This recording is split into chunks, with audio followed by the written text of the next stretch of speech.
Mr. Appleby, how are we doing at the door? Some more? Okay, we'll give it a couple more minutes.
Okay, ladies and gentlemen, thank you so much for joining us tonight. We're about to get the party started. If you can find a seat on the left, it's a great turnout. We appreciate your time this afternoon. Just letting everyone know, refreshments are in the back. Washrooms are just around the corner here as well. So, awesome. Well, good afternoon, everyone. My name is Charles Ward, and I'll be today's moderator for this afternoon's All Candidate Forum. So thank you so much to the candidates for joining us. Firstly, some housekeeping rules. Just like everyone to take up their cell phone, please put it on silent or vibrate or turn it off. Let's disconnect for a little bit and let's go back to the old days, even though I'm a young guy. Awesome. So we're also going to be holding clapping till the end of the afternoon, just for time's sake, and I just want things to roll on in a timely manner. So the Berkey's Corner Collective is a group of concerned citizens in the area, so they're not an official association. So if it's within your means to donate some money just to cover the cost of this room today, there's a jar at the entrance. Mr. John English is kind of holding that jar there. We appreciate your generosity. I have a jar too. Awesome. Make sure you clean that. That's a campaign promotion. Awesome. So here's how this afternoon is going to unfold. Each candidate will begin by introducing themselves, with up to 3 minutes each to share their background and their platform. Following that, the candidates will participate in a mix of yes and no questions, holding these panels yes or no, and a mock council-style vote on several key issues that have been shaped recent council decisions or may arise in the near future. Towards the end, each candidate will have an opportunity to speak for about 2 to 3 minutes to clarify or expand on any of these responses, particularly those related to the yes or no questions or the mock vote outcomes. So without any further ado, let's get going with the introductions. They have been randomly given to me. We'll start off with Ms. Joanne Kemmler.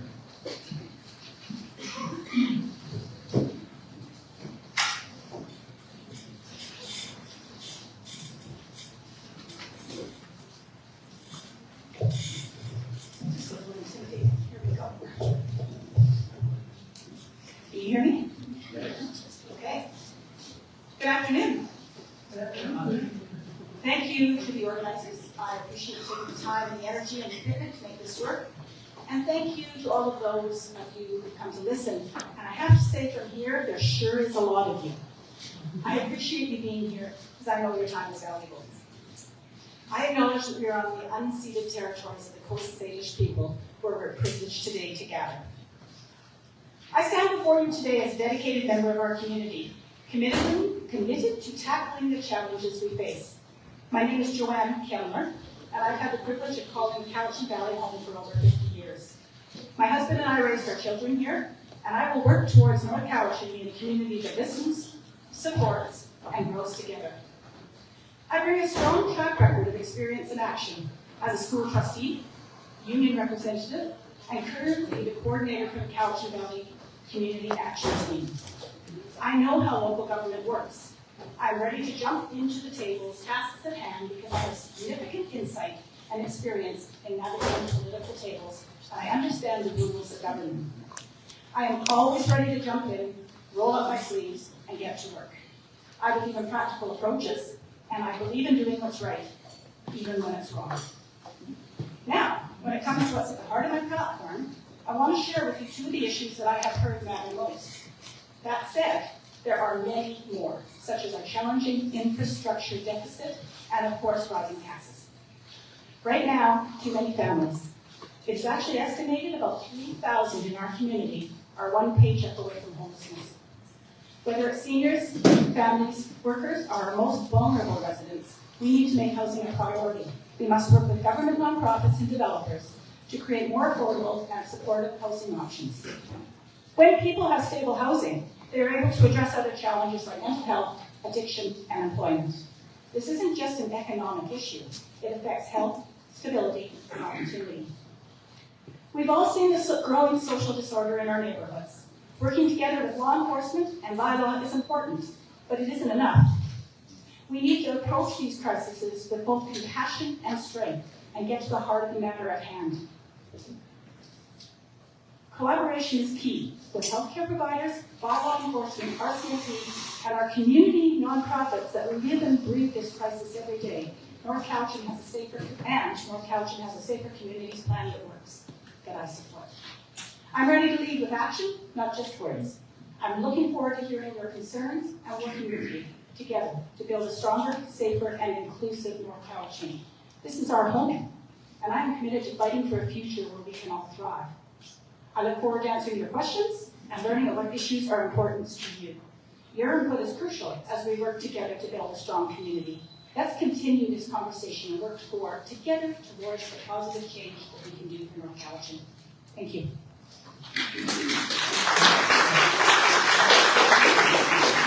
Thank you, Ms. Kemmler. The next on our list is Mr. David Bellish. And sorry, before we get going, there's one thing I did miss. I just want to let everyone know that we have several live streams going on tonight. So I do think this will be on YouTube, just in case anyone wants to review the footage, for note-taking or anything like that. Just wanted to bring that one up.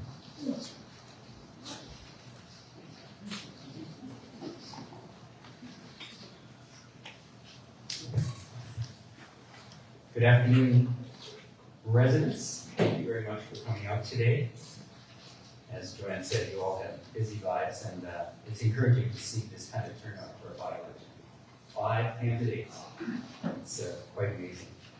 Thank you for the organizers and for coming here with your questions today. My name is David Bellis, and I have been a Valley resident for over 60 years now in this area. The last 25 in North Cowichan. My father moved us here in 1963 after retiring from 24 years as a Royal Canadian Air Force. And if you have visited my website, you know that I have spent most of my working career as a teacher, administrator for School District 79. My father, mother, and sister were also teachers, so I guess it's in the blood. But on the way to my Bachelor's of Education from UVic, I also worked many blue-collar jobs, including pulling lumber in Honeymoon Bay and riding on the back of a garbage truck, dumping cans for the city of Duncan. Several summers I did that. My teaching career was varied. I taught at Sherman, Duncan Elementary, Cowichan Junior High School, and Francis Kelsey Secondary. During my time in Kelsey, I returned to school at Royal Roads to complete my master's in leadership. The last 10 years of my career were spent as the administrator of the Adult Learning Center. It was a school where those who didn't make it to graduation for the first time could have a second chance. In my time there, approximately 600 students achieved their adult degrees. The oldest graduate was 85 years old. It might very well be a record for the province, I'm not sure. I enjoyed all the years and age levels, but those last 10 years were probably the most rewarding and satisfying of my career. I have spent hundreds, if not thousands, of hours coaching at every level and just about every single sport. I was on the board of Literacy Now Cowichan for 10 years, 2 as vice chair. In addition, I was on the original committee which organized the coldest night of the year fundraising walk to raise money for at-risk youth. This year we purchased a house for that purpose. I care very deeply about this valley. My wife and I raised our family here, and we are concerned, as you are, with the daunting problems facing North Cowichan. We will address the most pressing problems this afternoon. I'm running as an independent, middle-of-the-road candidate who has the time, good health, and commitment to change the status quo. I will not be aligned with a certain party or board faction, but will be free to vote on issues on their merits, not because I feel obligated to vote in a certain way. I have no financial agent or campaign manager or anybody helping me write text. You will not see any signage, color brochures, newspaper, or radio ads because I believe in fiscal responsibility, and that is what I would bring to the job. By the way, you will not see me on social media either. It may have its uses, but as I said in the last meeting, I will be damned if I will support Elon Musk or Mark Zuckerberg in any way. Thank you.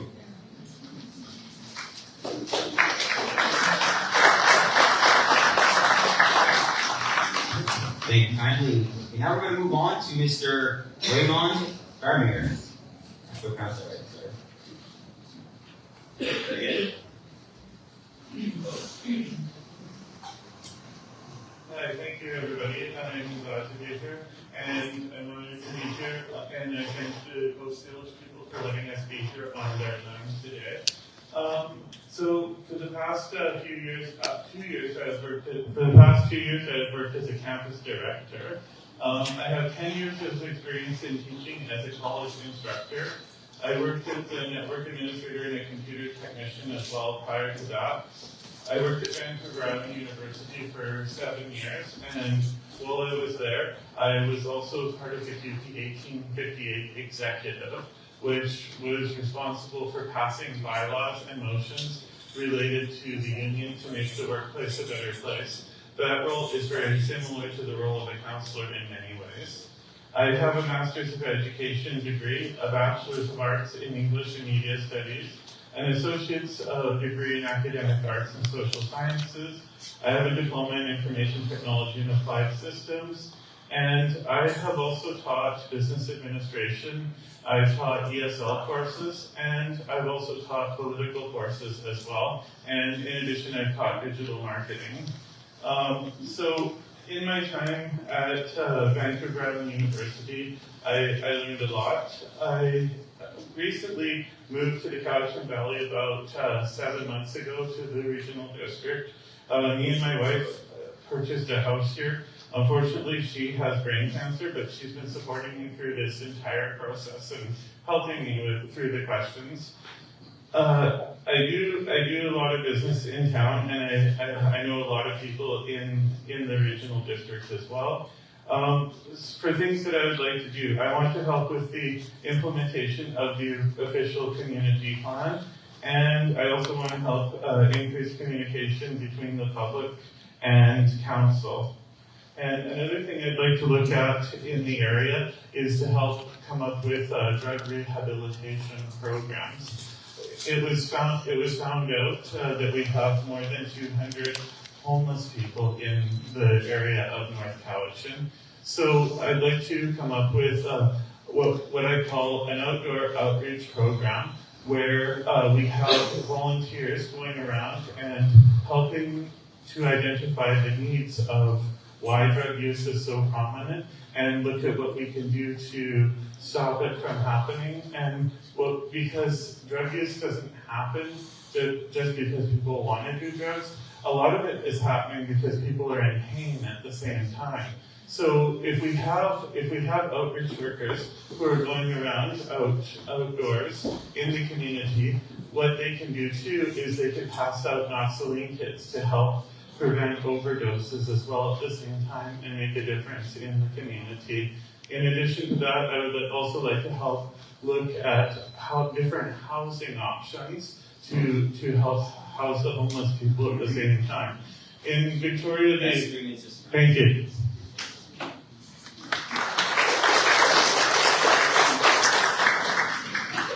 All right, thank you so much, sir. Moving on to Ms. Joanna Lord.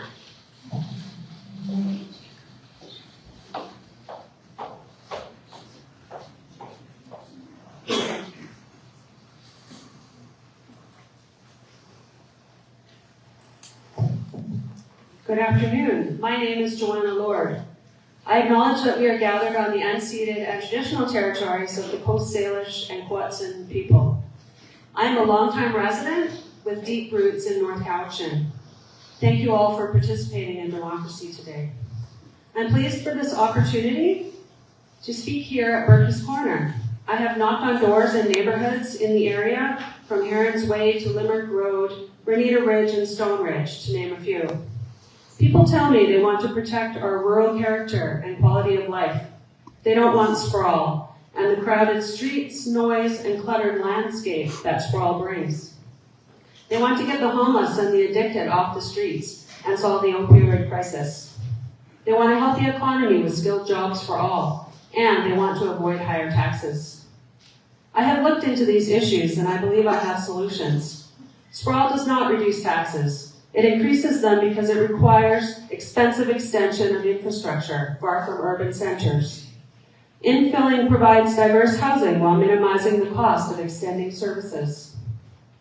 Attracting new industries and businesses does reduce property taxes, shifting the tax burden from homeowners to industry and business. It brings new jobs and keeps our economy strong and provides tax revenue. Last but not least, avoiding sprawl protects our farmlands, rivers, and lakes, and preserves our rural character with high quality of life. Our official community plan already provides that direction. I cherish the cultural diversity, natural beauty, and extraordinary quality of life here in North Cowichan. I am running for council because we need strong and wise leadership to guide our future. This is a short term until the next cycle of municipal elections in October 2026, with little time to learn how local government works and how its jurisdiction fits in with senior levels of government, let alone building necessary relationships which will enable effective advocacy for residents of North Cowichan. I'm stepping up because my background, skills, and experience will help me hit the ground running. I have spent the last 20 years as an instructor at Cowichan campus of VIU, instructing in the Adult Upgrading Program and Student Success Advising. In my work, I advocated for students and co-workers as a shop steward for my union. My journey in the BC General Employees Union has given me years of valuable leadership development and training and experience navigating and negotiating, providing transferable skills that will serve me well in the role of counselor. I look forward to our time together today and hearing about the important municipal issues that are very important to you. Thank you.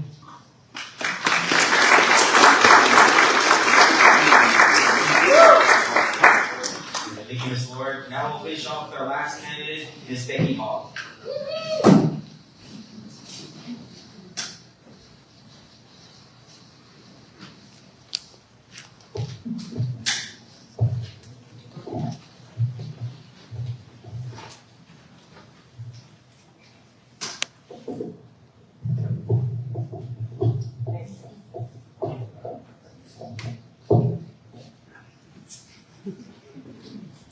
Hello, and thank you all for being here today. My name is Berkey. I was born and raised here in the Cowichan Valley. My husband's name is Mike, and we raised our 3 grown sons here. Being a business owner for 18 years has taught me strong work ethic, resilience, leadership, creativity, problem solving, adaptability, and fiscal responsibility. As a hairstylist and working behind the chair, you gain empathy, patience, creativity, communication, and time management. Having also sat on boards, one of them being the Berkey Foundation, that I am so incredibly proud of, for raising over $600,000 for hospice, Cowichan Valley Youth Services, and Healthiest Babies Possible. In my free time, I absolutely love being on the water, and 4 years ago I found my passion in dragon boating. I have a vision. And this vision is for families to be able to raise their families in an affordable, safe community that I was very lucky to be raised in and also raise my sons in. There have been far too many incidents on our streets and in our neighborhoods. This disorder is putting strain on our local businesses, and it's unacceptable and needs to be addressed. We need to look at creating opportunities and affordable housing, looking at expanding permits and rezoning area if needed to encourage light industry. We live in a beautiful valley with so much to offer, but we don't encourage tourism. We are missing out on big business. Let's get thriving again, North Cowichan, and vote for change. Thank you.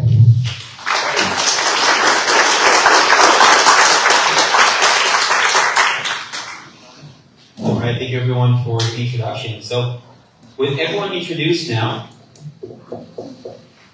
we're going to move forward into our first topic of this afternoon. And the first topic is regarding public safety and social health. So, within Berkeley's corner, crime and addiction, actually I should say within North Cowichan in general, crime and addiction continue to be a major concern for residents. So, what are top priorities in addressing these issues? And how would you use your position on council to advocate for meaningful change, whether through policy, partnership, or public pressure? So each candidate now will have 2 minutes to respond. We'll go in the same order, starting with Ms. Kemmler again. And then everyone will have 2 minutes. We'll then go into the yes or no questions for this topic.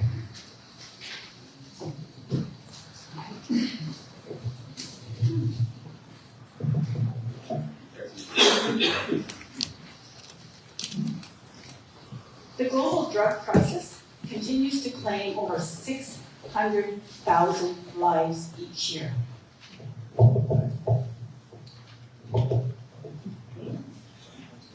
With a staggering 80% of those deaths linked to opioids. Closer to home, Island Health reported 610 fatalities in 2024. It's a lot of people. That is accounting for 27% of all drug-related deaths in BC. While this represents a 13% decrease from 2023, the crisis is far from over. The decline in deaths suggests that harm reduction strategies and public health interventions may be making an impact.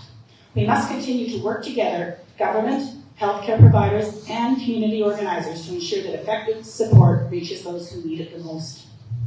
As a councillor, I would prioritize addressing the safety concerns in North Cowichan, including open drug use and criminal activities. This is not just a safety issue, it's a quality of life issue for everyone who lives and works in our community. While law enforcement plays a key role, it is clear that more holistic, comprehensive approaches are needed. I would advocate for a coordination of bylaw enforcement and RCMP presence, while also pushing for better support services for those struggling with addiction and homelessness. The key to addressing these issues is collaboration and housing. I would work closely with those who live and breathe this complex problem to ensure that our resources are properly aligned to meet the needs of the most vulnerable in our community. We need to provide safe, stable housing for people, because when people are housed, they are off the streets, less likely to engage in open drug use, better positioned to rebuild their lives. Housing provides the foundation for wellness and healing, leading to less theft, less disorder, and safer neighborhoods. I would work closely with the Safer Communities Plan and leverage the expertise of local community organizations to address the root causes. This approach is rooted in collaboration and compassion, and it's the kind of leadership that I will bring to council, focused on meaningful change and fostering a safer, more supportive environment for everybody who lives here.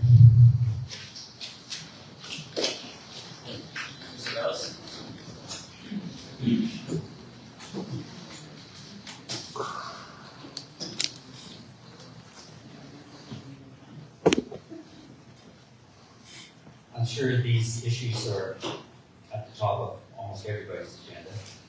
Social disorder. I have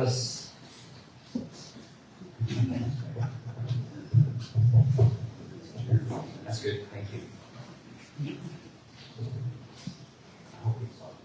Yeah, no, we're sorry. Got 1 minute left. So I have a little part-time job right now. I work for Save On Foods. It just helps me keep busy. I need to feel useful in my retirement. But in that area of town, across the street from the Ramada Inn, I get to brush shoulders with a lot of these homeless folks, unhoused. They seem to prefer the Save On parking lot. So I've got to know a few of them, and we talk. Sometimes I buy them a coffee. They have mental health problems. They have obviously addiction problems. Sometimes they have both.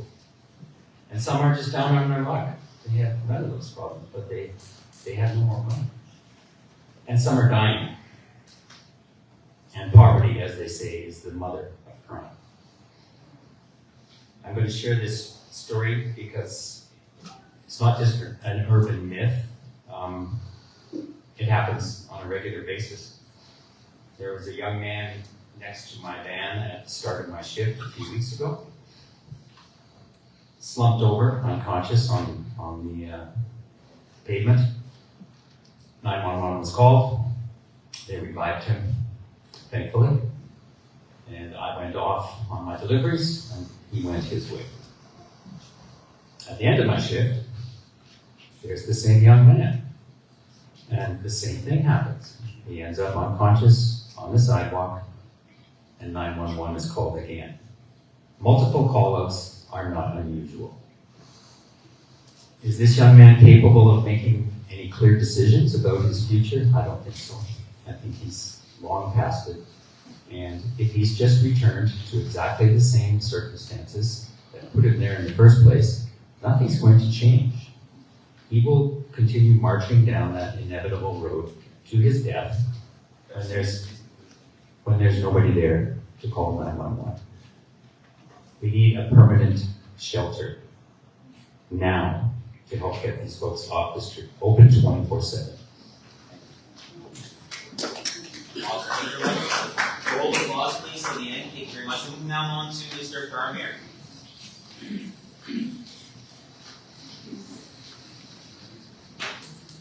Thank you for the question.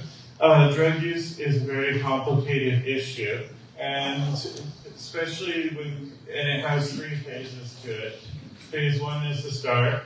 Phase 2, people start becoming less connected with the people around them, and they start hanging out with people in the drug circle, basically. And then by the time they hit phase 3, the only thing that they care about is getting that drug, basically. So what I would like to do, as I was saying, is I'd like to look at creating a volunteer mobile outreach program to have outreach workers on hand who can walk around the streets and hand out Noxaline kits and find out what people's challenges are and what has led them to drug use, and to see what we can do to help them. Because the other part to the mobile outreach program is I would like the mobile outreach workers to offer solutions and tools. Now, we can't change their mind about drug use, but at least we can offer them the tools to make themselves better. But it's up to them as to whether they use it. But at the same time, we need to connect with them and find out why it's happening. Once we find out why it's happening, then we're in a better position to offer them the tools to help them.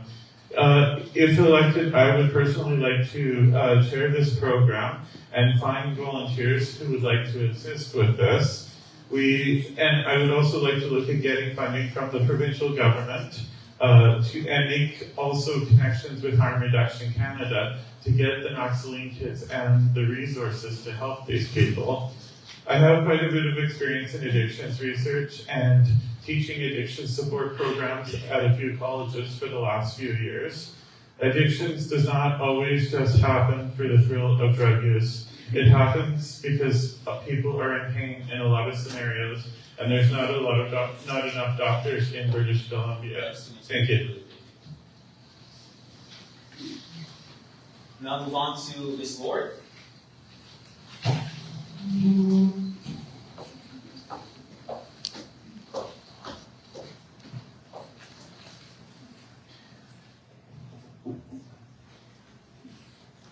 So we all understand that a local municipality like ours has limited power and resources to tackle these issues. Instead, the provincial and federal levels of government, including the justice system, can make sweeping changes. And in great part, crime stems from poverty. I've read that those who experience that condition are 20 times more likely to commit crime than those from the same age from higher earning families. Substance abuse, mental health challenges, as well as low literacy and education are other key factors in this complex issue. My top priorities to attack these twin issues would be enhance local RCMP and bylaw enforcement officers' efforts, bring back police auxiliaries so that there's more eyes on the street, bring in CAR 60 program, which is a program that pairs RCMP with psychiatric nurses who can reach out to folks on the street and connect them with the resources that they need to help support them. Build more affordable housing and supportive housing. We need both of those in the Valley. Build enhanced skills and literacy training for those in need. And support the Safer Community Plan. Also, there's the old hospital. What do we do with that? I would lobby senior levels of government to build an addiction and treatment center. I know there's already a petition with well over 8,000 signatures on it for that type of facility to help people overcome their addictions.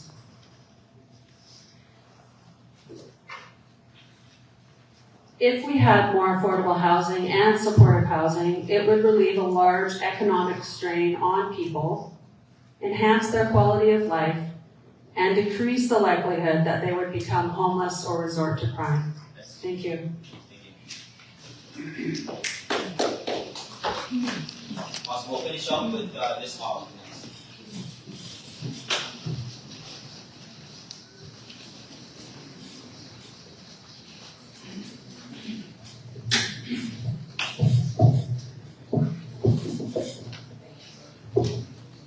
Good, thank you.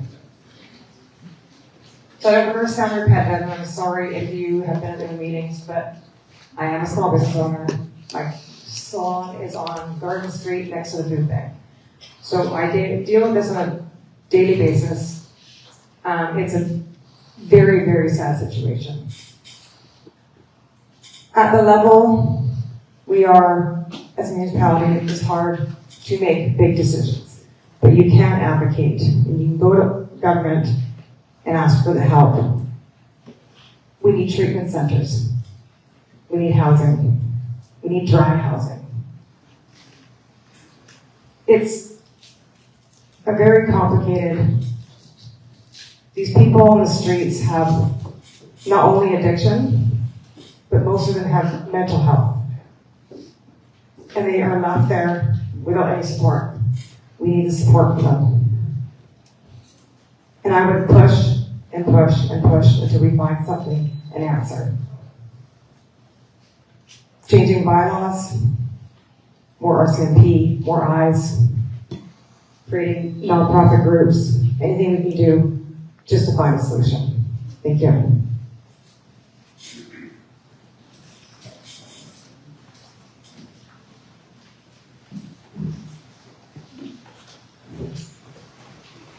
Okay, thank you so much to all the candidates for your 2 minutes to this topic. We're now going to move into the yes or no questions regarding public safety and social health. So with the paddles, either yes or no, it'll be just a simple yes or no vote. First question, do you support the placement of supportive housing developments in residential neighborhoods, such as a facility on Paddle Road, which operates under a no judgment policy that allows continued drug use on site? Yes or no? Raise them high, please, so everyone can see them. I. Can't see back there. Oh, yeah. Actually, that's a good idea. Yeah, if you don't mind, just quickly stand up and show the answer. Thank you. That's good recommendation. Ms. Lord, you look at your sign. No, I'm not. It's too complicated of a question to answer with yes or no. Okay, cool. Moving on. Please hold. We're moving on to the next question now.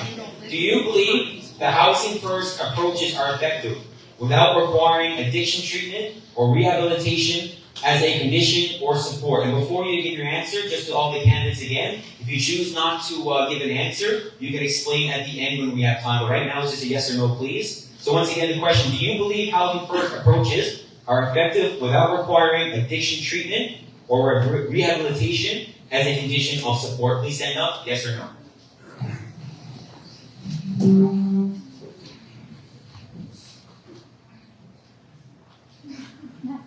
Okay, thank you for your answer. Moving on to question number 3. North Cowichan's overdose prevention site, the OPS, was implemented despite opposition from council, the school board, and over 300 residents. Do you believe community opposition should carry more weight in such decisions? Stand up and yes or no, please.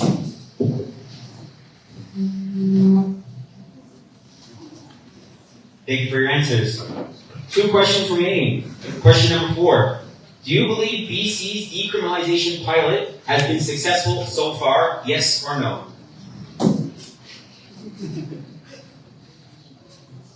Okay, thank you for your answers.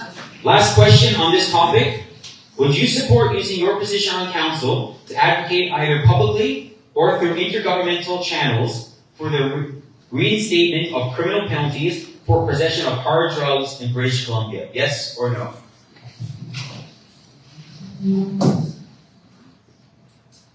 Thank you for your answers. Okay, that concludes the first topic. Moving on to the second topic, the CAPE, Climate Action and Energy Plan. The municipality currently applies a 0.5% annual tax towards its Climate Action and Energy Plan, also known as CAPE. While some see this as a necessary step towards meeting long-term environmental goals, others have questioned the timing and scale of the tax, especially during periods of economic strain. In one well-attended council meeting, as council prepared to vote on a policy restricting natural gas as a primary heat source in new construction, Mayor Douglas told the crowd that if they disagreed with the climate direction, they should vote differently next time. Since all municipal policies are now assessed through a climate lens, the CAPE is not just a standalone plan. It influences nearly every major decision in North Cowichan. So the question is, and you'll all have 2 minutes again to answer, would each candidate please share whether they support the Cape, explain why or why not, and where it falls in their list of policy priorities. We'll start again with the same list. Ms. Cameron, thank you.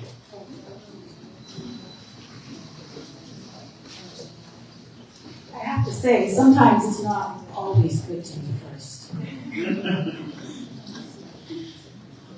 I do support our climate action and energy plan.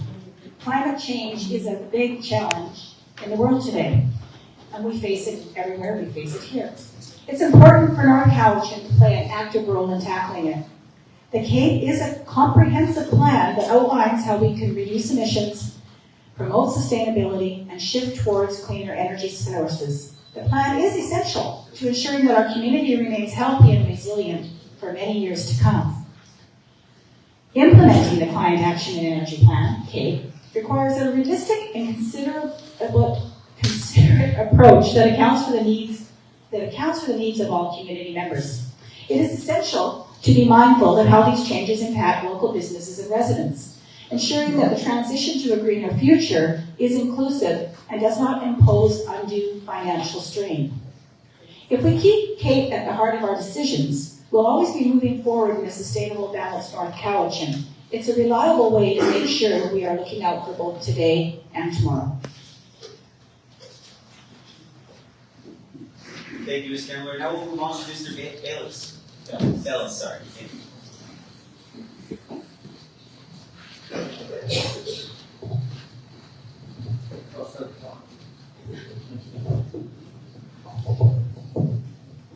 Appreciate that, sir.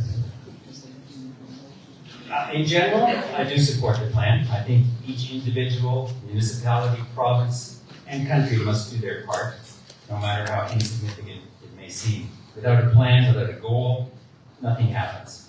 So yes, I do support the plan, but at the moment, it is probably maybe number 4 on my list of priorities. And my top priority would be residential taxes, followed by social disorder and affordable housing. So I'm going to take this time to talk about taxes because it's not anywhere on the agenda. The relentless increase in taxes must be reined in. 8% for 5 years. The magic of compound interest becomes $4,440 in 5 years. I don't know about you folks, but my income does not increase 8% per year.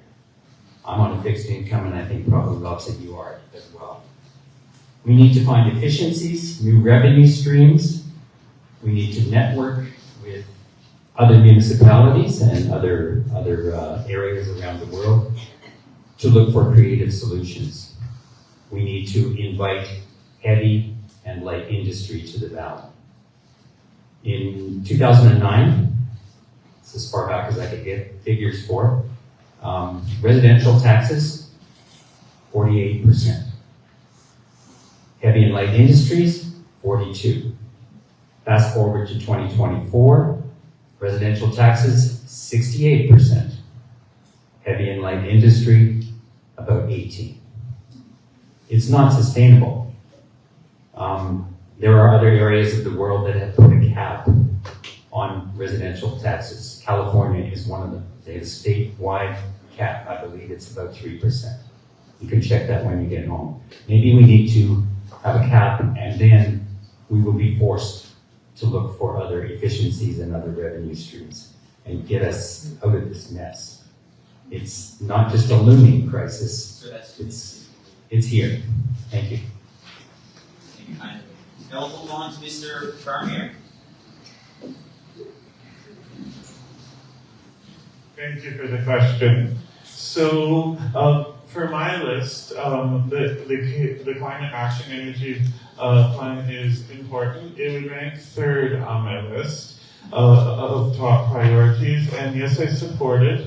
And it's 7 key areas, which include compact, complete communities, efficient buildings, low carbon transportation, local renewable energy generation, renewable energy procurement, efficient water and waste and low carbon industry, agriculture and forestry.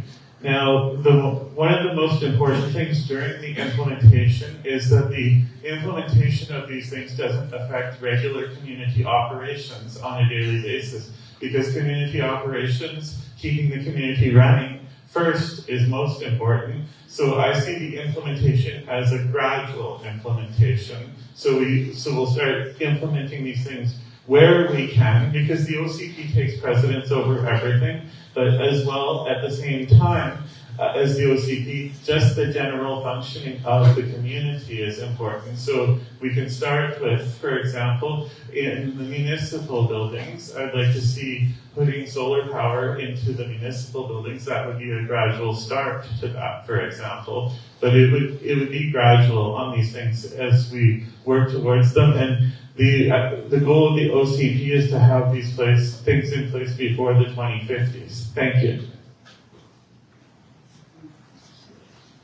Okay, thank you, sir. We'll now move on to Ms. Lord.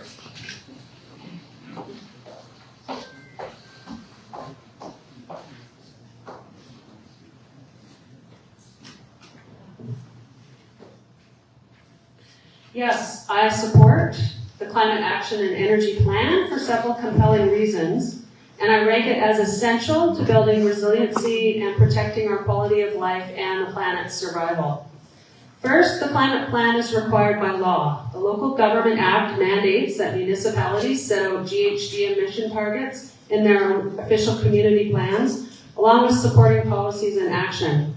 As required, North Cowichan adopted its climate plan in 2013 and updated it in 2022. Second, the climate plan is based on sound science. All mainstream scientists agree that climate change is real and caused by the burning of fossil fuels and resulting emission of greenhouse gases, such as carbon dioxide and methane. They point to hundreds of studies that confirm that climate change is growing and, unless curtailed, will cause the planet to become uninhabitable due to soaring temperatures, severe droughts, intense and widespread wildfires, extreme weather events such as hurricanes and tornadoes, and natural disasters such as flooding. Third, the climate plan shows us a path forward to fight climate change and build resiliency. It will reduce GHG emissions by avoiding energy waste and promote energy-efficient buildings, focus growth near existing urban centers, transition to renewable energy, protect ecosystems that provide shade and sequester carbon, and restore and manage natural systems such as old-growth forests, lakes, rivers, and estuaries to protect us from fires, flooding, and sea level rise. Thank you. Thank you, Ms. Lord. We'll finish off with Ms. Hall.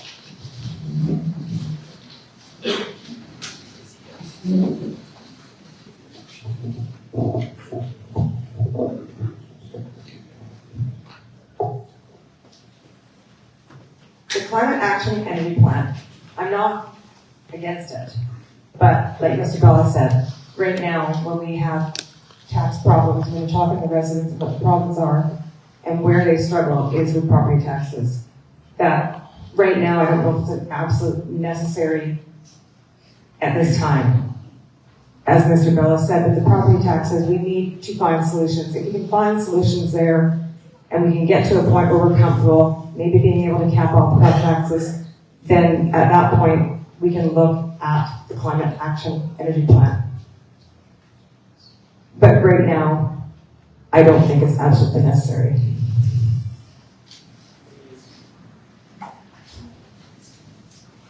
Okay, thank you to the candidates. Just a kind reminder to the audience, let's try and keep reactions to the minimum. Clapping and reactions, stay respectful even if we agree to disagree. Again, that's what makes Canada the best country in the world, isn't it? We're allowed to have our own individual opinions. Okay, moving into the yes and no questions. So, starting off with the first questions regarding the Cape. Do you support the municipality's decision to suspend logging in the Municipal Forest Reserve and pursue carbon credits instead, despite the shift in maintenance costs from self-funded logging to tax funding? Yes or no? Please stand up. Yes or no? Okay, thank you for your answers. Moving to the second question.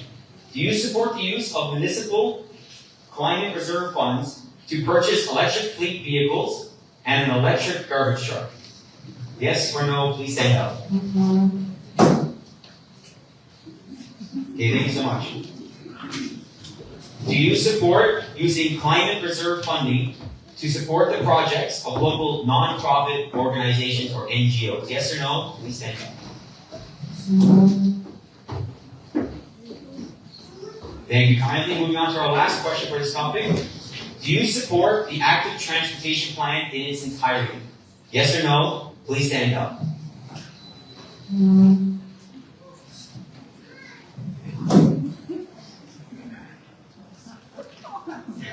Ms. Hogger, can you yes or no? It's a yes or no. Okay, thank you all. I appreciate that. That concludes our second topic. It seems you skipped one of the questions. The Sherman Road bike lane project. Sorry, I have my own notes. I don't know what notes you're talking about. Sorry. It is on the program. I'm sorry, I'm just going to follow the notes that I have, but what we'll do, maybe we'll circle around back at the end and we'll ask it. But sorry, I don't see that one here. Yeah, it might be in the mock. Awesome. Okay, thank you kindly. So moving on to infrastructure.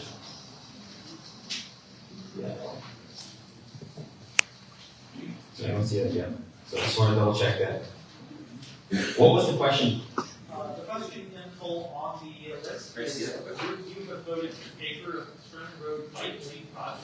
Awesome. Well, that's fine. Let's do it. Thank you for bringing that to my attention. Appreciate it. Just I don't have that here.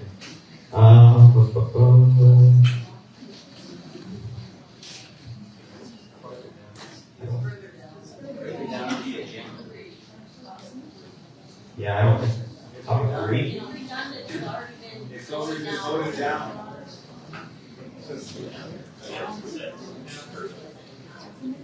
Under topic 3. It's under topic 3.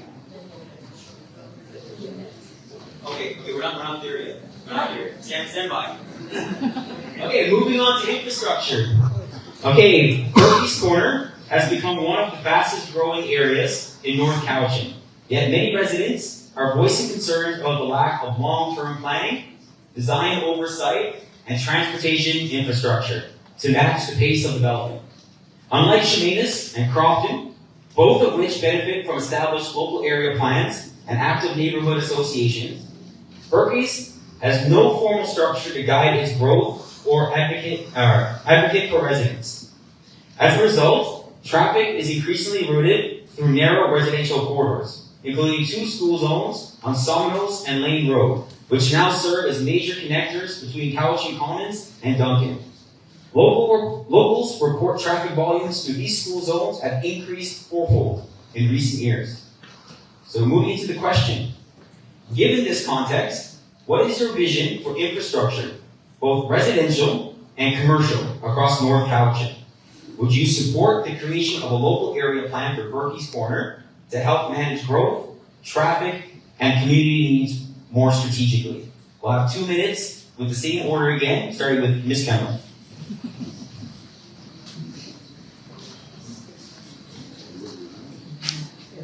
One of the biggest challenges facing North Cowichan is something we don't always see right away, but we'll definitely feel it if we don't act now, and that is a growing infrastructure deficit. As our community grows, our water systems, sewer networks, and roads are under more and more pressure. If we keep putting off improvements and developing willy-nilly, the cost of catching up will only grow, and it'll land squarely on the shoulders of future taxpayers. That's why my vision for infrastructure in North Cowichan is rooted in planning smart, growing responsibly, and staying true to the values in our official community plan. I support residential and commercial growth, but it must come with the services and infrastructure to support it. New development should help pay for what they need, not pass the full bill onto existing residents.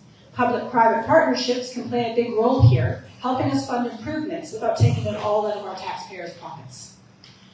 I would absolutely support the creation of a local area plan for Berkey's Corner. Such a plan would help manage growth effectively, providing a clear framework for development while ensuring it aligns with the overall official community plan. Mitigating the risk of sprawl. By working within the OCP, we can grow responsibly, building the infrastructure we need for the future while preserving the values and quality of life that we cherish and expect in North Cowichan. The OCP gives us a solid roadmap. Now we need the leadership and teamwork to bring it to life by investing wisely, planning ahead, and making sure North Cowichan grows in a way that's strong and sustainable for everybody. Thank you, Ms. Kemper. Moving on to Mr. Gales.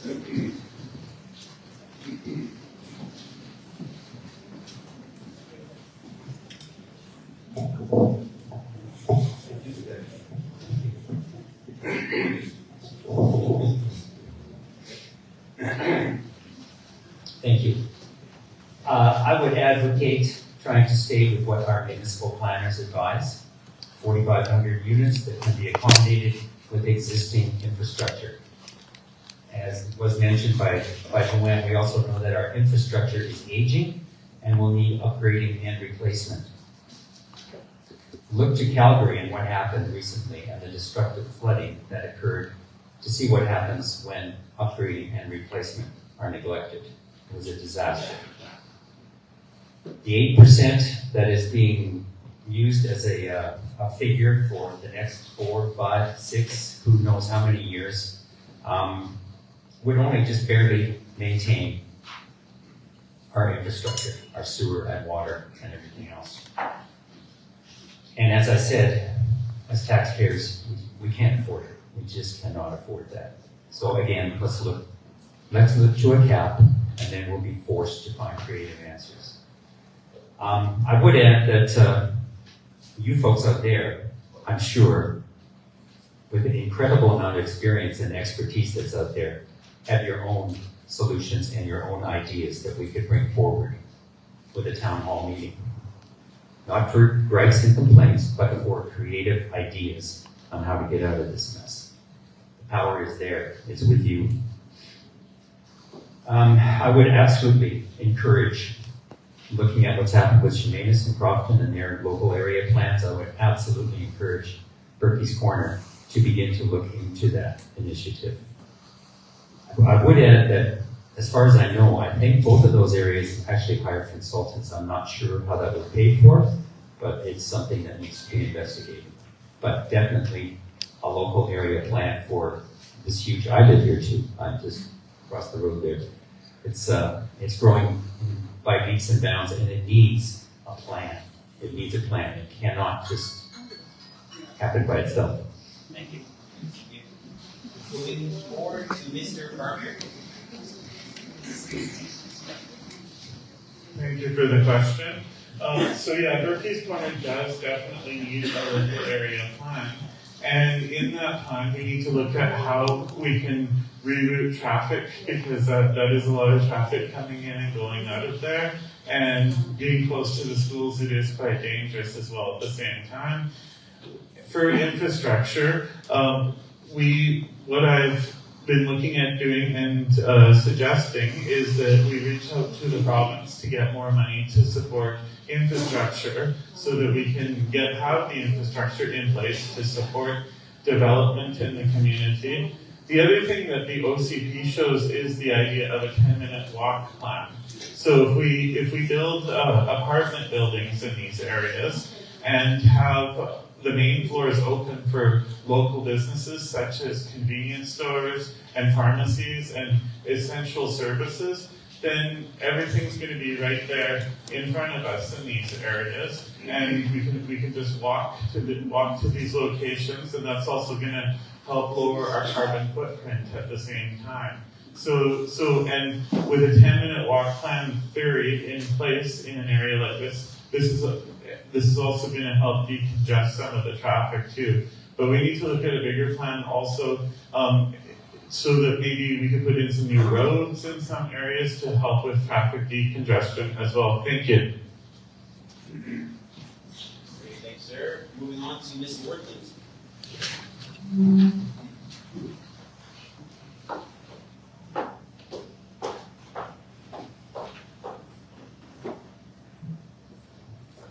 Yes, I support the official community plan. It represents 3 years of hard work by hundreds of concerned citizens and expert staff. It provides for balanced, sustainable, and smart growth that pays its way and protects our rural quality of life. It directs growth to the existing urban centers in a cost-efficient manner that protects our farmlands and provides an environmental protection. That's what we need for Berkey's Corner. I am in full support of a local area plan that is developed with participation from all of you and neighbors in the community.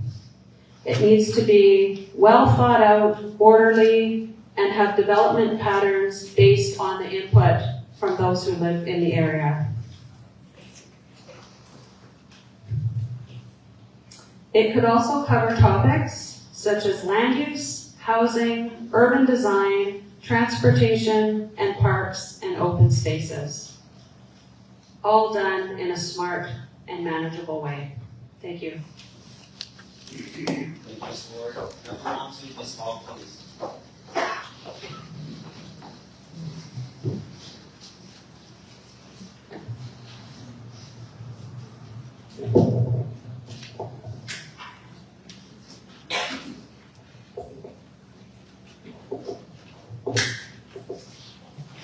I too live just down the road here, and it is a very, very busy area now. We do need a plan to come up with. The streets are very busy, and with the school being right there, the traffic is too much. So I am in support of that. We do need to stick to our 42 homes that we can do right now that our infrastructure will hold. We need to get creative and find ways to fund the money so we can upgrade our infrastructure and move forward. We need to look at economic growth for our valley. Until we get there, we do need to just stick to that. But there is a way we can make that money.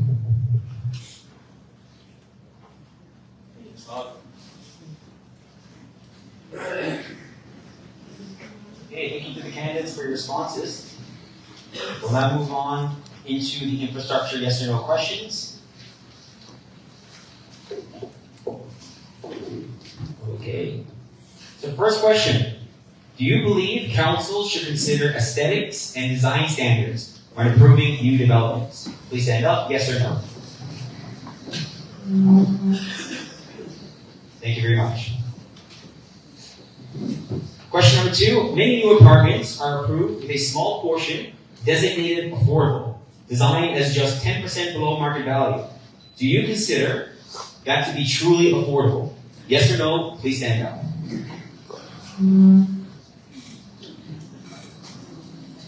Thank you very much.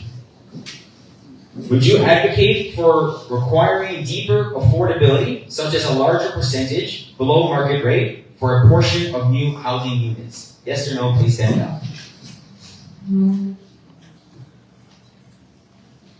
Thank you very much. And I will see your questions there. Awesome. So moving on to the question that we thought we missed. A recent motion to approve a dedicated bike lane on Sherman Road resulted in a 3-3 tie vote at council. Because of a vacant seat on council, the tie meant the motion was automatically defeated. The project, part of North Cowichan's broader active transportation goals, remains a point of discussion in the community. Had you been on council at the time, would you have voted in favor of the Sherman Road bike lane project? Yes or no? Please stand up. Thank you kindly. That concludes our yes or no questions for infrastructure and also concludes our topics. So now we will move into the mock council meeting. So ladies and gentlemen, as we transition into the next section of tonight's all candidates meeting, we're about to dive into a mock council session. This segment is designed to put our candidates' decision-making skills to the test, drawing on scenarios that mirror real challenges our community has faced. Many of these situations have already occurred, so this is a chance to see how each candidate would navigate the tough choices ahead. Let's get started. So the first point, when the new official community plan, the OCP, was adopted, it came with a major shift, the introduction of the Urban Containment Boundary, UCB. The new boundary redefined where development could take place in North Cowichan. Shortly after, a motion came forward to allow a 24-month grace period, an amnesty, for developments already in process that were suddenly rendered non-compliant. The motion was defeated 4-3. Now, a few years later, the province has flagged North Cowichan for not building enough housing. Meanwhile, dense apartment complexes have soared in areas like Berkey's Corner, while many residents have voiced a preference for single-family homes, of which almost none have been built in recent years. So the question, which will be another yes or no, would you have supported the 24-month amnesty to allow previously viable housing projects to proceed? Please stand up, yes or no? Absolutely. Would you have supported the 24-month amnesty to allow previously viable housing projects to proceed?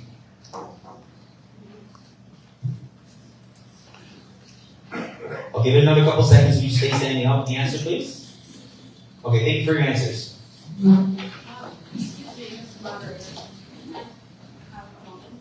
No, sorry. This is a yes or no question for the council. I find it highly inappropriate to have yes or no questions to second guess decisions that have already been made by council. This is why we'll give you time at the end to conclude. Please hold your applause.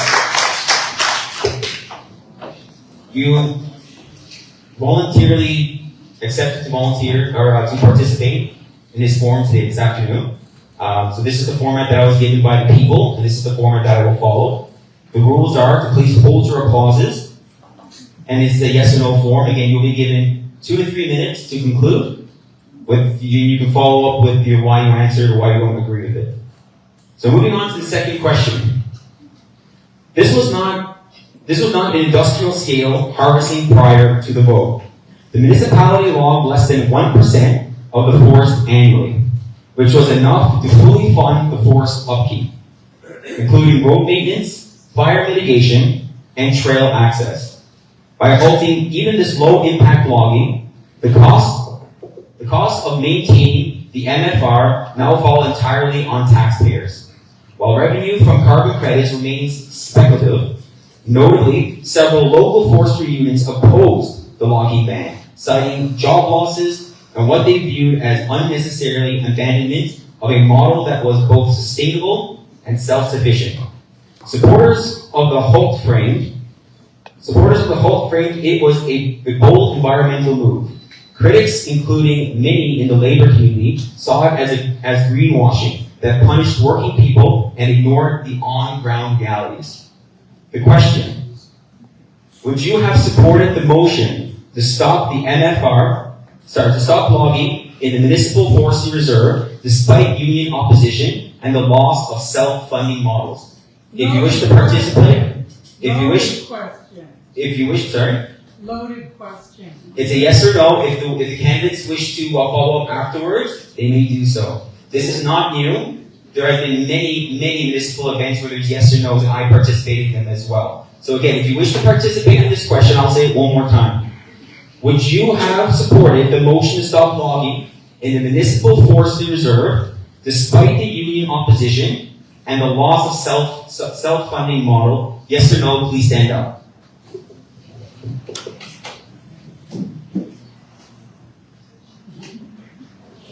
Thank you, candidates. I will just add one more thing. I understand I'm a moderator and I will remain neutral. But we are selecting our candidates who will be in a municipal council, and they are going to have to make a decision. We need to see this. So if they don't like the question, I respect that, but we need to see that. Okay, even if it's a loaded question. So moving on to the next question. In 2023, North Cowichan Council voted to implement Step Code 4, nearly 7 years before it was required by the province. This effectively eliminated the use of natural gas in new home construction, since Forest BC stated they would no longer install gas lines unless gas was the primary heat source. The vote came with no consultation from local builders, contractors, or housing professionals, despite their expertise and stake in the industry. Council heard from a delegation supporting the acceleration who cited health risks linked to gas stoves. However, the data referenced came from studies conducted outside of Canada, with no direct relevance to local conditions. Some community members expressed concern that these presentations reflected a growing trend of important activist talking points, often lacking local context, but still used to drive sweeping policy changes. Opposition to the move was strong from residents and industry voices alike, who argued it would increase building costs and restrict energy choice at a time when housing affordability was already a crisis. So moving into the question, would you have supported the early implementation of Step Code 4 despite no consultation with local trades, no locally relevant data supporting the change? Yes or no, please stand up.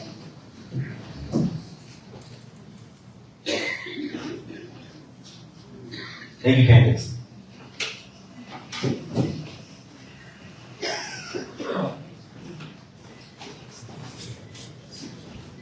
Okay, question number 4. As part of the regional discussions on respectful spaces, one CDRD director recently proposed shifting public participation to email only, removing live input from meetings. It raised concerns about transparency and accountability. If elected to North Cowichan Council, your decisions may also impact the broader Cowichan Valley Regional District through shared governance roles.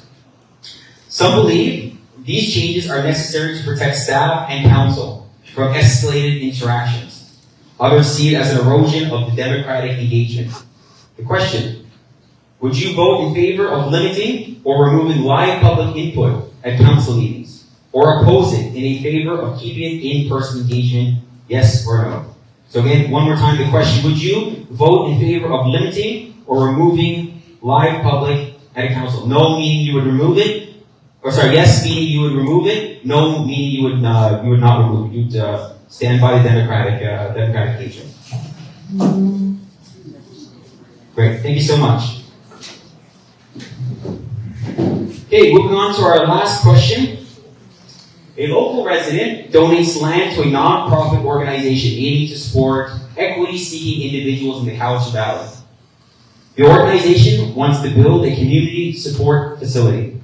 However, the land lies outside the UCB, the urban containment boundary, and current zoning does not permit the facility type. Staff recommend rejecting the application to preserve the integrity of the UCB and the OCP. Council is being asked to vote on whether to grant an exception. Question, would you vote to uphold the UCB or support an exception for the project, knowing the community benefit it may provide? Yes or no, please stand up. Absolutely. It's a question, or would you like me to do the full thing? The question is not a yes or no question. Would you vote to uphold the UCB, the urban containment boundary, or support an exception for the project, knowing the community benefit it may provide? Or. So would you support the exception to the use, allowing that project to, the exemption to the UCB? What's the project? I'll say the question one more time. A local resident donates land to a non-profit organization aiming to support equity-seeking individuals in the Cowichan Valley. That's the project. The organization wants to build a community support facility. However, the land lies outside of the urban containment boundary, and current zoning does not permit this facility type. Staff recommend rejecting the application to preserve the integrity of the UCB and the OCB. Council is being asked to vote on whether to grant an exception. Would you vote to uphold the UCB or support an exception for the project, knowing the community benefit it may provide? Yes or no? It's not a yes or no. Charles, it's not a yes or no question. Read the very last part. You've given 2 options. Okay, so the yes is you allow the project to move forward even if it's outside the urban team boundary? Yes. So yes or no?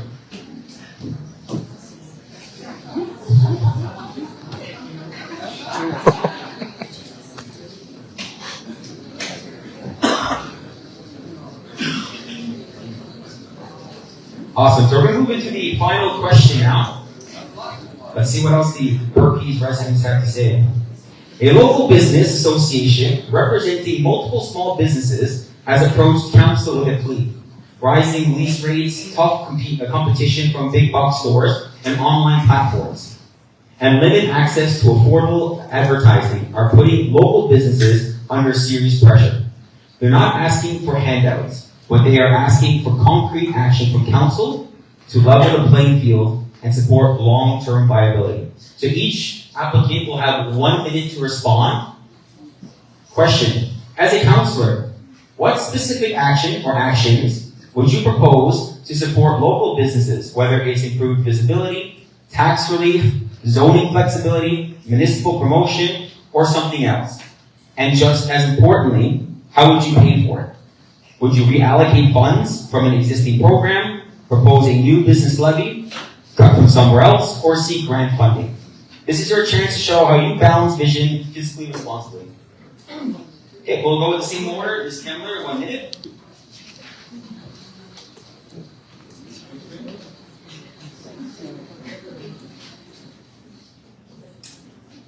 We would always want to help small and local businesses in North Cowichan.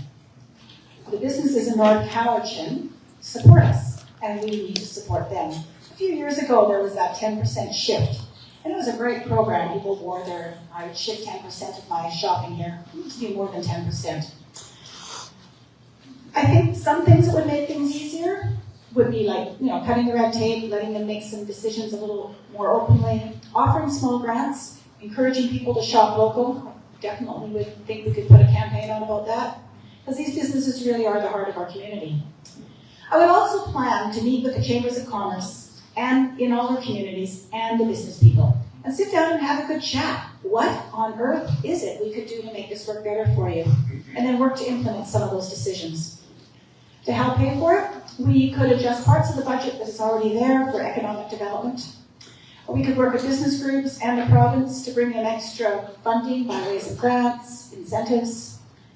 We just need to support local jobs and support local businesses, and I will do my best. Thank you, Ms. Kemmler. We'll move on to Mr. Billis.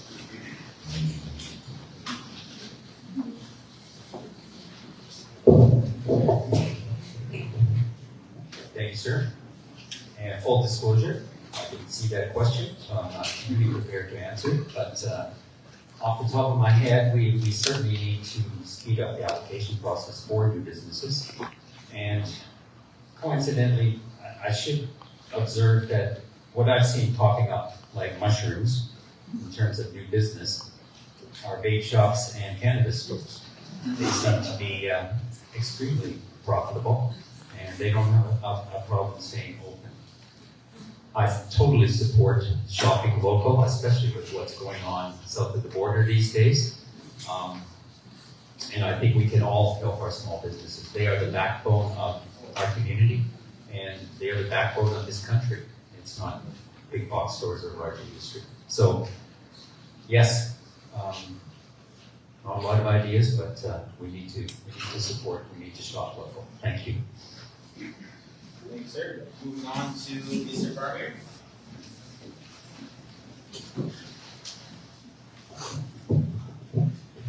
Thank you for the question. So, why is the business failing? That's the first question I would ask. One thing I would look at doing is making a workshop program for struggling businesses. The purpose of the workshop would first look at what are the strengths and weaknesses of the business, and put a question before the business owners: what are we doing differently from our competition? What can we do that's going to make us stand out as a business?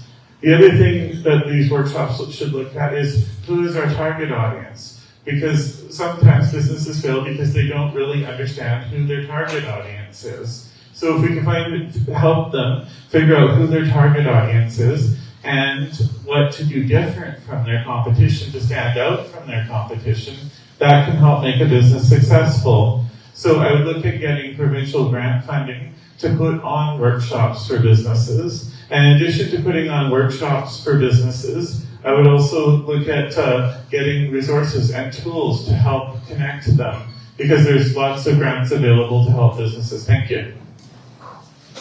Thanks, Mr. Berkey. Move on to Ms. Lord now, please.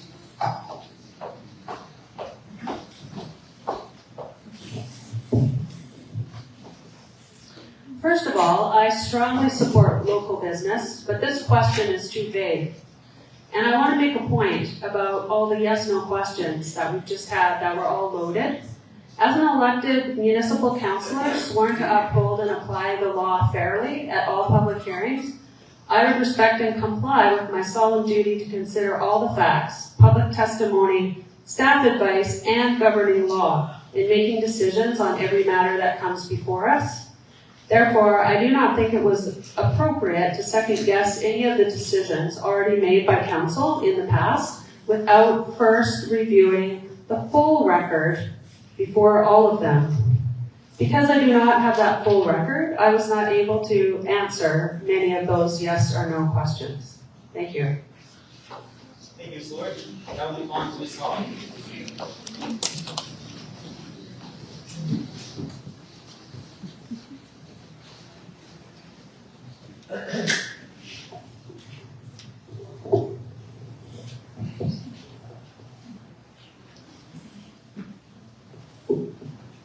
I don't personally think the municipality should be held financially responsible for any small business, but what they can do is be supportive. And first of all, number one is cleaning up the streets, and the disorder would help a lot of businesses. We could bolster tourism, speeding up some permits, and maybe looking at if we need to do any rezoning to bring in any other kind of business. But financially, no. We shouldn't be supporting financially, but there is ways to help small businesses. Thank you, Ms. Hall. Awesome. That concludes all the topics and questions. I have here from the organizers 2 minutes for closing addresses. I'm going to increase that to 4 minutes, just in case any candidate wants to expand on the yes or no and make that fair.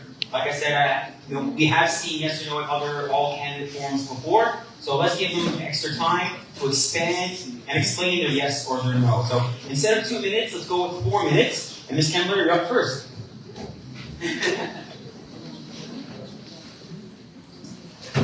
Thank you for the extra time. I appreciate it. First of all, the bike lanes on Sherman Road, it wasn't a vote to approve them. It was a vote to apply for a grant. And if the grant was approved, then a few years down the road, the bike lanes would be discussed and go to the approval process. So I would have voted yes to applying for the grant. Secondly, as for the mock votes and the yes and no answers, same as what Ms. Lord said, we don't have the information that the councillors had. We have the information we can find. We can watch the old meetings. We can read the agenda. We can read the staff notes. We don't have the personal emails. We don't have the phone calls. We don't have what they have when they make those decisions. I really don't think that is a democratic question or a democratic way to figure out who we are. Many of tonight's questions required more than just one-word answers requested. I encourage you to go to my website. Where there, you will find the explanations on all the positions of these topics. I researched the topics as best as I could from the agenda to come up with my yes or no answers, so you'll see what my thoughts and process thinking was there. When we take the time to understand the reasoning behind decisions, it brings people together rather than dividing them. I felt this was very divisive. Thank you for your time in listening tonight. I have no political affiliation or tie to any existing councillors. This allows me to form my own perspectives and vote based on personal convictions and what the community wants. This independence means I can represent the diverse voices of our residents without any external influence, ensuring that every decision is made for the benefit of North Cowichan. I am here to learn, listen, and work alongside you. I truly want to create an inclusive community where we all thrive. Your voice truly matters, and I encourage you to contact me. Together, we can build a future we can be proud of. As we move toward the upcoming election, I ask for your support. I am committed to using my experience and political savvy to navigate the challenges we face, always with the goal of creating meaningful, lasting change for our community. In everything I do, I will prioritize collaboration, respect, and compassion. I'm not here just to speak for you. I'm here to listen, understand, and work alongside you. Please remember to vote for me on April 12th, Joanne Kembler.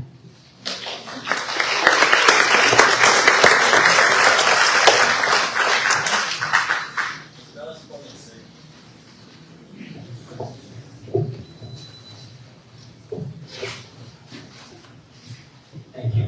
That's good. Thank you very much. Just to echo what the two ladies have said previously, very difficult and kind of artificial yes, no. And I won't go over that again, but I totally agree with what was said. If elected, I would advocate for addressing our looming, our existing tax crisis as my top priority. One gentleman at the last meeting in Sherman talked about possibly losing his property if he had another $8,000 tax bill to face. It's a reality that is growing for lots of people out there. How am I going to pay my taxes next year if they are going to be another 8%? I wanted to talk to that gentleman after the meeting and say to him, you're in your 70s, you could defer your taxes. I didn't. I wish I had. But for anybody over 55, it is an option. So I want you to think about that for a second. With these increasing taxes, what happens if, quick show of hands, over 55? What happens if that significant portion of the population says, I'm not going to pay my taxes anymore, I'm going to defer them? We would be in a financial ruin. And it's, I think more and more people are doing that. I think they're deferring their taxes. Peter's shaking his head, but I think they are.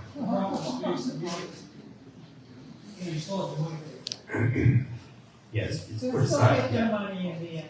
The province gets their money, yes. Again, we need to look at other solutions, and again, we need to tap into the power of you out there for creative solutions with town hall meetings.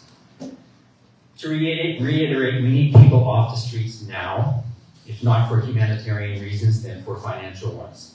The costs for emergency call-out, policing, bylaws, officers, incarceration, fourth floor stays, etc., are enormous and they're growing daily. When I was at the adult center initially, there was one visible homeless person in this community. His name was Redbeard. Some of you may remember him. All the kids, used him as a bootlegger, but he didn't have addiction problems. It was just a lifestyle choice. Well, that one visible person is now, depending on your sources, from 200 to 400 homeless people out there. Whether you are for it or against it, it cannot be argued that the existence of the safe injection site has changed our community drastically. We cannot afford any more Band-Aid solutions that maintain the status quo. That's the definition of insanity. Doing the same thing over and over again and expecting a different result. It's time for action in the form of a permanent, secure shelter. If you want a middle-of-the-road candidate who can listen to both sides of an argument objectively, who is an advocate for fiscal responsibility, and who will act with social conscience, then on April 12th, vote for me, David Bells. Thank you for listening.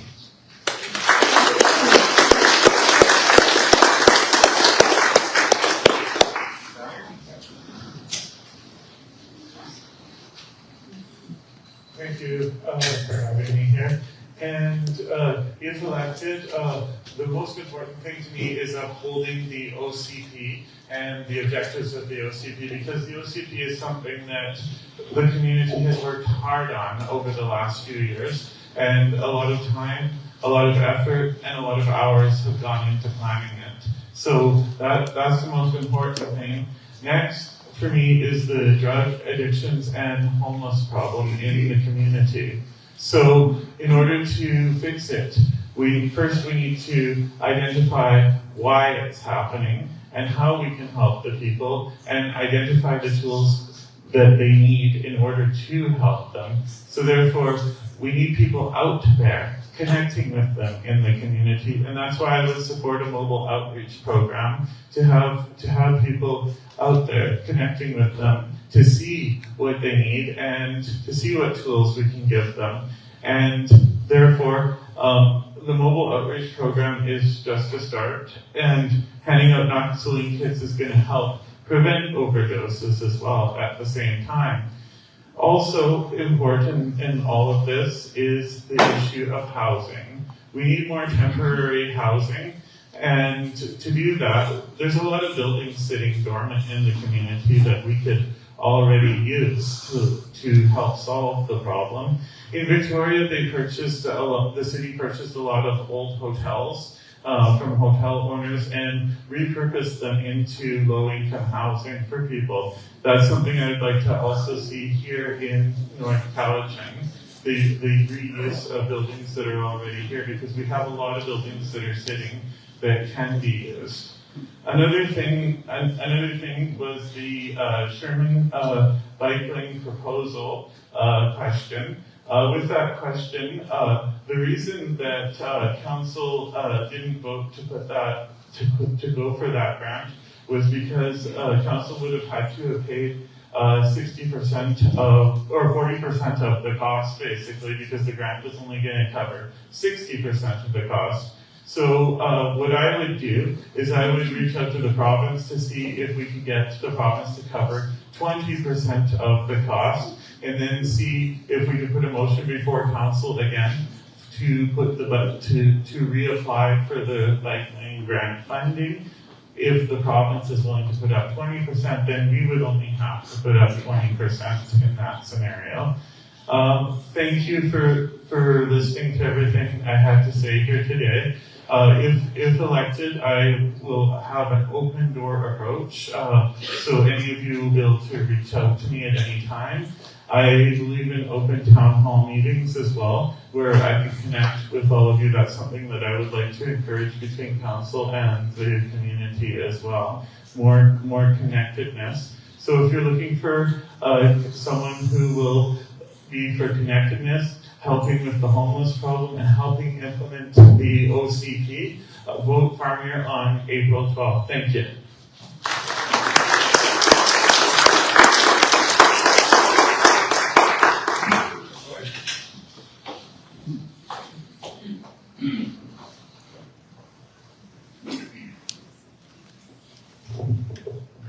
So I just wanted to add a little bit more information to two of the yes/no questions. And one was on the Municipal Forest Reserve. And there has been extensive public review and comment overwhelmingly in support of using the reserve for public recreation, wildlife habitat, and protection of watershed integrity, as well as forest health. And secondly, the problem with allowing exceptions to the OCP is that they threaten to swallow the rule. The OCP is an excellent plan for our future that was carefully based on extensive public participation and expert advice over a 3-year period. I have seen no evidence otherwise. My name is Joanna Lord. The first rule of governance is to make our quality of life better, not worse. The work I've done throughout my career, combined with the volunteer boards I've sat on, including Literacy Now Cowichan, the Columbia Institute, Parkside Society, and North Cowichan Sports Wall of Fame Committee, shows my commitment to giving back, being involved in community, and advocating for the betterment of all. I am committed to ensuring North Cowichan stays a vibrant and inclusive community, as outlined in the official community plan. I have been knocking doors, meeting with and calling residents all over North Cowichan. I have been attending council meetings and paying attention to politics at all levels. I've been doing my homework to hit the ground running to work for all of you. I believe we're at a fork in the road. Decisions made by our council will impact generations to come. Some would favor building helter-skelter, wherever a land speculator or a developer can purchase land cheaply and build, like in areas zoned as rural, beyond the urban containment boundary. Trees will be cut down. More roads, sewers, water treatment, and pipelines will need to be built. And in return, taxpayers now and in the future will be saddled with higher taxes, clogged roads, and the loss of rural character. Or we can make decisions that do not rubber stamp a developer's dream. We would infill within the limits of the existing infrastructure, absorbing housing demand while preserving our rural quality of life, our farms, and conserving our environment. This is why I am running. If elected, I promise to undertake a series of listening tours and coffee meet and greets so that I can hear directly from all of you and all the residents of North Cowichan, so that I can do my absolute best to represent you with commitment, integrity, responsibility, and heart. For more information, please visit my website, joannalord.ca, and on April 12th, vote for me. Thank you.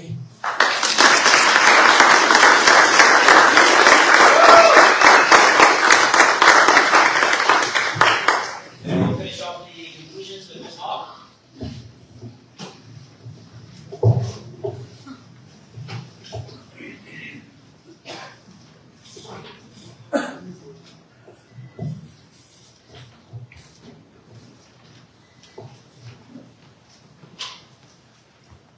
As a business owner, I will bring practical hands-on experience that directly benefits this council and community. I'll fight to cut red tape, and I will use my creativity to find ways to keep taxes manageable while also holding fiscal responsibility. I will advocate to the province for mandatory treatment. What is happening is not working. More wet housing does not fix the addiction. We need treatment, dry housing, and support. Our current bylaws need to be strengthened. Where I see us lacking is when our youth are aging out of foster care. They have nowhere to go. That's where I think we should also focus on for housing, is helping these youths get into affordable housing so they can move on with their lives and not end up on the streets. I'm ready and willing to work for you and tackle the hard challenges we face and will face. I have an open mind and I make the best choices and for the better of our community. Thank you.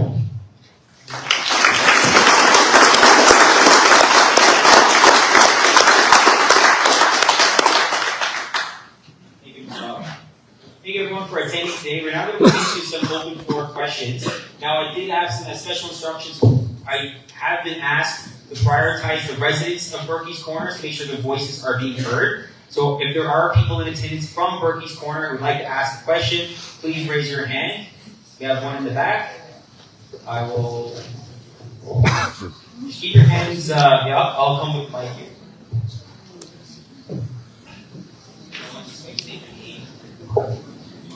Travis Berkey, 3271 Galana Place, right behind us. So there was a lot of difficult questions, but as a counselor, you're going to have to answer those questions, and you're going to always have to answer them. My question is, for the OPS, the overdose prevention site, would you support voting to close it to protect our children and help the residents of the neighborhood living in fear every day, even if there wasn't another place for it to go?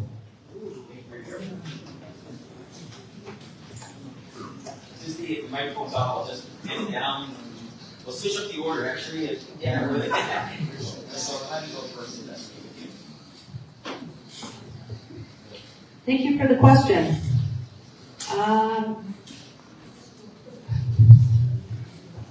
The toxic drug crisis has taken far too many lives, and it's important that we provide services for people struggling with addictions. And we know that overdose prevention saves lives. There's data to support that. However, I don't believe that the current facility on York Road is in the right location. It is too close to our schools. Plus, having the facility across the road from the Warmland shelter concentrates too many services in a small area. So as a counselor, I would advocate to Island Health to find an alternative location for this service. Okay, we'll pass it down so that everyone have a fair opportunity to answer. I started off with 2 minutes, so I'll finish this question off with 2 minutes, but just for the purpose of timing as well, since we do need to be out here in about 10 to 15 minutes, I'll reduce the next question down to 1 minute answers, okay? So Ms. Hogan, ready 2 minutes? This is it's not a difficult question to answer, but I have spoken with many people. And I've talked to somebody who owns a rehab facility. I went to the RCMP meeting, town hall meeting, and with all my research, I don't think that our community can withstand this. We're too small, and it has brought in a lot of people here.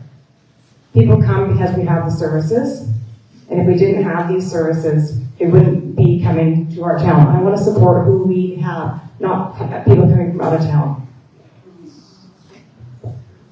Thank you for the question.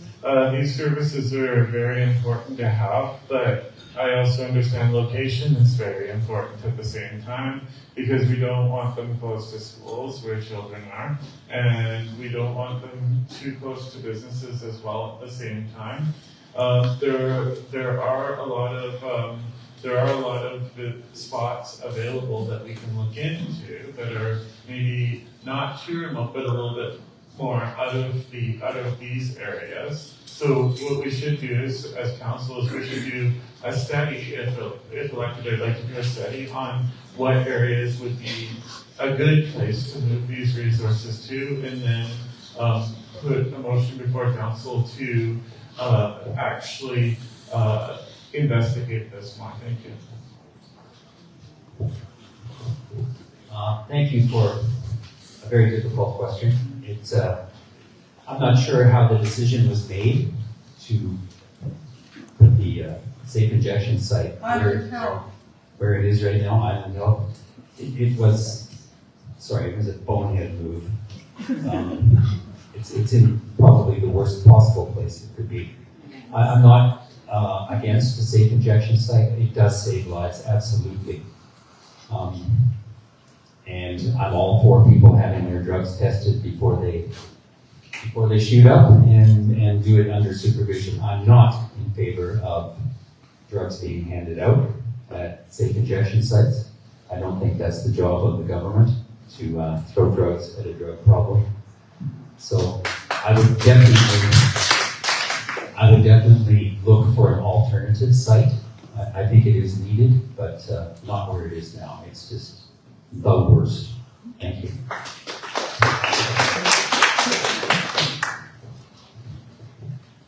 There are many misconceptions about an overdose prevention site. I agree, it's in a terrible location. I was a school trustee when it was put there, and there was no collaboration or conversation. It was just put there by random towns. I would support moving it, absolutely. Support getting rid of it altogether, no.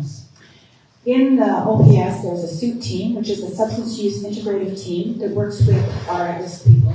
And then there's an ACT team, an assertive community team that works with those that are addicted and have mental illness. There's doctors and nurses on site to help with their health, direct them to wound care, direct them to where they have to be.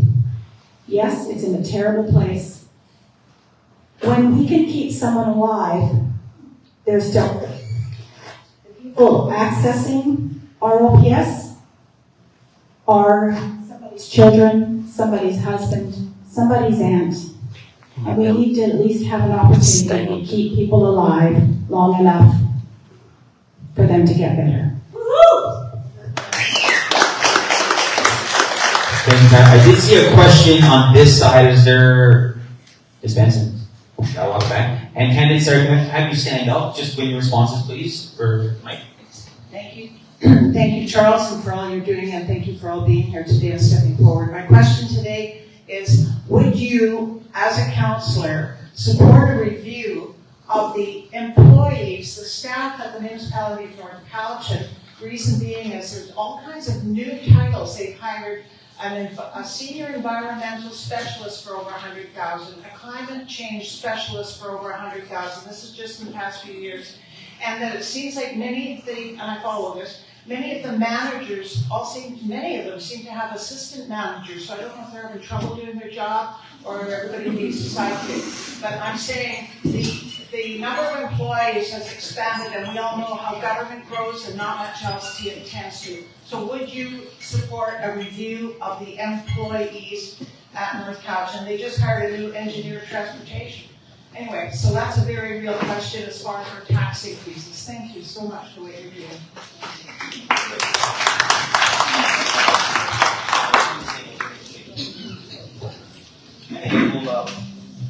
We'll go with 1 minute responses just so we can maximize questions. Thank you for the question, Joyce. I would assume that there already is some kind of a regular review process for these positions. So I would support what is likely already happening, but I don't have enough information on that to answer any more than that. They're making them up. Bob, when you're ready. I would support the reviews, as it does directly affect every one of us in our tax dollars, if that's the case.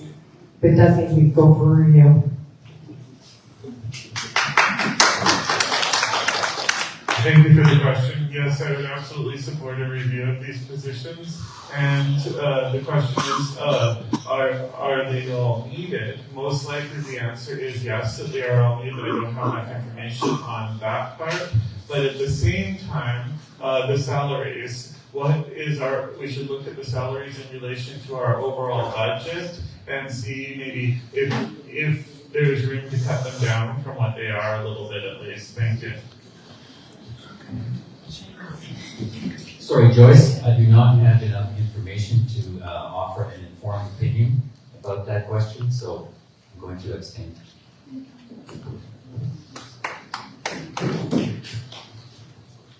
Having been a business owner as well for many, many years, something that I'm not sure is done often enough in business, and I have no idea when it was done last in the municipality, it could be done last week, for all I know, is to conduct a review of their business operation and procedures. You can audit your organizational procedures and workflows, and you can sometimes find inefficiencies and ways to do things that would be more efficient, as in it seems it takes a long time to get approvals for things. And also at that time you would be reevaluating your positions and what is needed and if they need to be reorganized. So I would just ask that question, when was an audit of that done? We could always hire Elon Musk.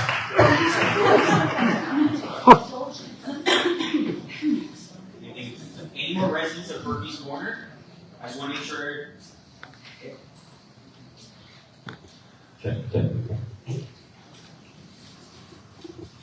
Thank you. I'm Adriana. I live on Fairview Way.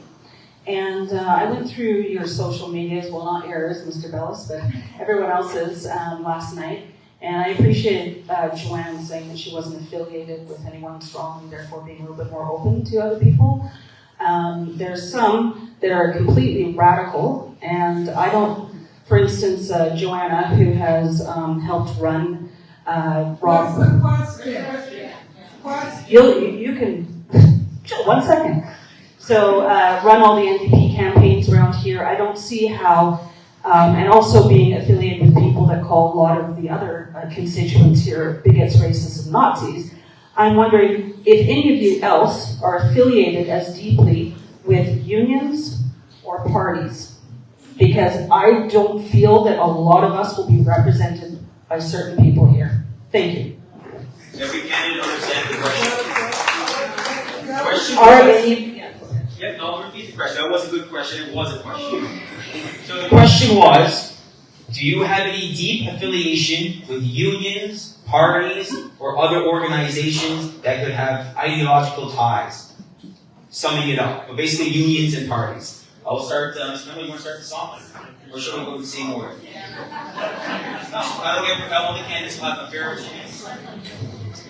I like being first, I guess. As I've already stated, I have no ties. I am able to be independent and will choose to be so. I think I also made my position pretty clear. I'm a middle-of-the-road centrist. I'm not affiliated with any faction or party, and will conduct myself that way. Thank you for the question. Locally, I'm not affiliated with a local party or a provincial party. I am a member of the People's Party of Canada, but I am looking at resigning from that, actually, especially if elected here, because I don't want any conflicts in any way. So I have my name forward as a placeholder for the federal election, but my interest is here in North Cowichan and working as your councillor. Thank you. I have no ties to any unions or any party. I have voted in many different ways. The way I vote is I see our problems and I look at their platforms, and that's how I make a decision on voting. I've never voted the same time or for the same party.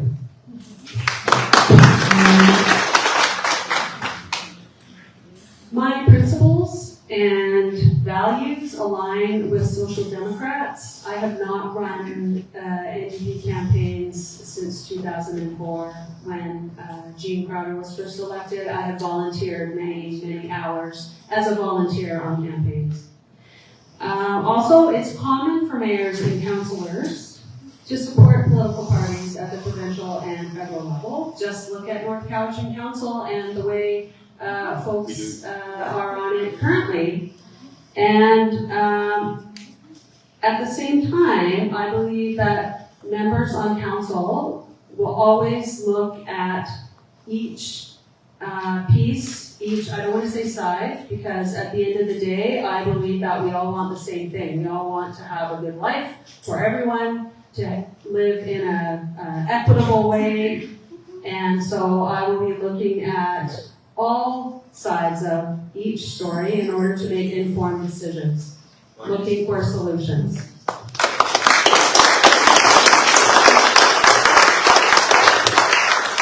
Okay, we're at 3:50. Any more Berkey's Corner residents? I want to make sure the Berkey's Corner residents are heard, because this is a forum for you guys.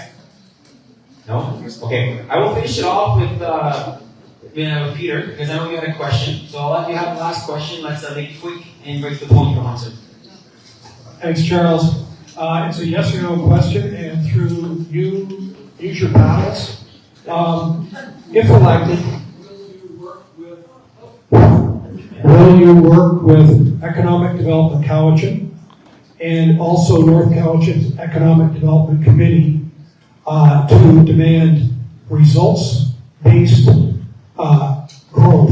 That means at the end of the year, listing all the businesses you brought here to increase our tax base, more ducks into the pen rather than plucking the same ducks. So yes or no, will you work with council and demand results-based naming of businesses at the end of each year as to what businesses you brought to help our economy? Thank you. I'm sorry, I'm going to have to adjust your question just a little bit. You can have the option to either say yes or no, but I will pass the mic around. This is an open forum question, so you can just say yes or no, but you'll have 1 minute to expand on your question just for fairness. Sorry, was the crux, would you work with economic development? Economic Development Cowichan and our EDC that's at North Cowichan. There's two. We need this. So you can either say yes or no, or you can expand on your answer because you have 1 minute to answer.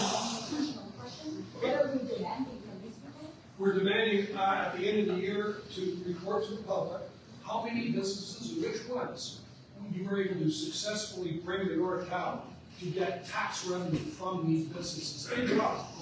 That was a loaded question. That is a I would definitely work with both those committees and help encourage it, and I would be demanding no such thing, but I would request a report.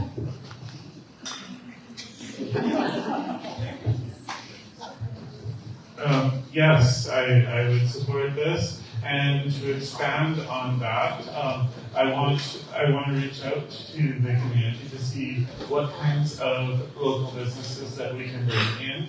And also, I would like to talk to council and see if we can put forward a motion to do a tax cut just for new businesses coming in their first year to entice people to want to come to North Cowichan to bring their business here. And yes, I would report on any business I brought forward at the end of the year. Thank you.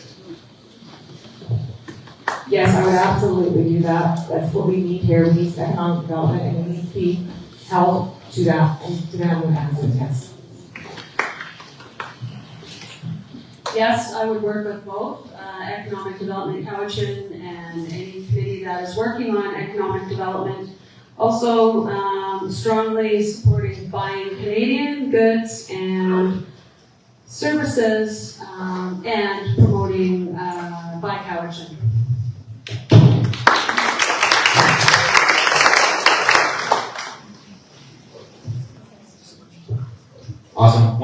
like to thank everyone for taking the time out of your Saturdays. Enjoy your afternoon, everyone. Thank you so much for taking the time out of your Saturday. Enjoy the weekend, and any candidates might be sticking around outside. Any more follow-up questions, you can go talk to them. Thanks again for coming today. Good question.